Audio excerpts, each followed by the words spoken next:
Troisième jour de foire à Libramont où toutes les agricultures s'exposent des plus industrielles aux plus naturelles. Nous avons choisi de nous intéresser à un type d'exploitation assez particulier, un peu tabou aussi, la permaculture. Son principe, laisser faire la nature. On évite le labour par exemple. C'est le dossier de notre édition. Il est signé Aurélie Didier. Oh, regardez ça. Oh, ça c'est bon. Plus de 2000 sortes d'arbres fruitiers. Un délice de mon jardin. Ici, des framboises jaunes. Goûtez une fois ça. Ici, 5000 types de légumes. C'est un labyrinthe de 1800 mètres carrés. délicieux, faut goûter ça. C'est une rose japonaise. Un jardin de ville au cœur de Moucron. Elles sont très petites, mais Ah, c'est petit, mais c'est un goût. sont délicieuses. Ouais, c'est joli, hein. Que les autres Chose étonnante, le sol n'a jamais été retourné ou bêché. Et vous avez vu les abricots? On ne laboure jamais le jardin. Il n'a pas été retourné ni tripoté depuis près de 40 ans. Les déchets organiques et alimentaires sont jetés directement sur le sol. Nous avons conservé tout ce qui est possible comme déchets que la terre va récupérer, que la terre va remanger à son profit et au profit des choses qui poussent sur le jardin. Ces personnes ont ainsi recréé chez elles une sorte de jungle. C'est contraire à toutes les idées reçues.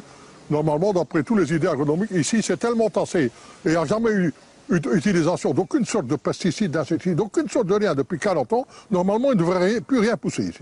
C'est le triomphe de la vie, hein, c'est pas la mort. Un jardinage habituel ou l'agriculture habituelle, c'est la mort. Hein, c'est la guerre, c'est la lutte. Hein, c'est éliminer, on tue tout ce qui bouge, hein, les herbes, les insectes, tout ce qui bouge. Ici, c'est le contraire. C'est donner à manger, c'est favoriser tout le monde, et tout le monde participe.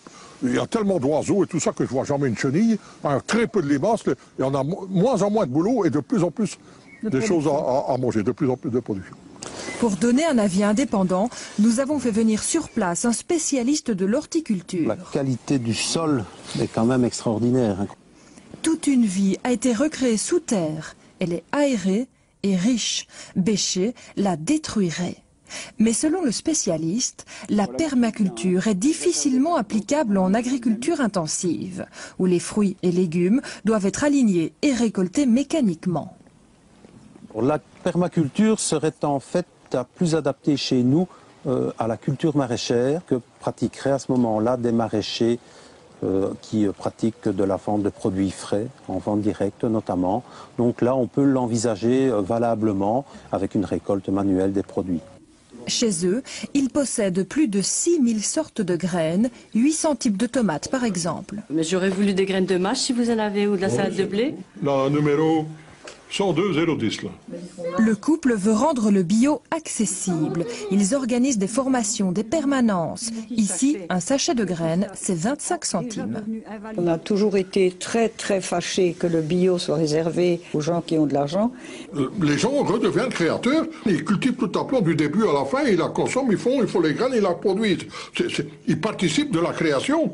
Alors que maintenant, on demande toujours aux gens de faire, on leur donne, on dit voilà, il faut faire ça. On ne leur demande plus que d'obéir, et de jamais plus. Et les gens viennent bêtes et cons. Hein. Ici, on ne fait jamais de conserve. Il existe des variétés qui poussent toute l'année. Les gens pensent qu'il y a des laitues pendant les beaux jours, c'est pas vrai. Même en plein hiver, on peut manger des laitues et beaucoup, énormément de légumes de toutes sortes. Après 40 ans de jardinage, ce couple redécouvre encore. Chaque année, de nouvelles plantes apparaissent dans le potager.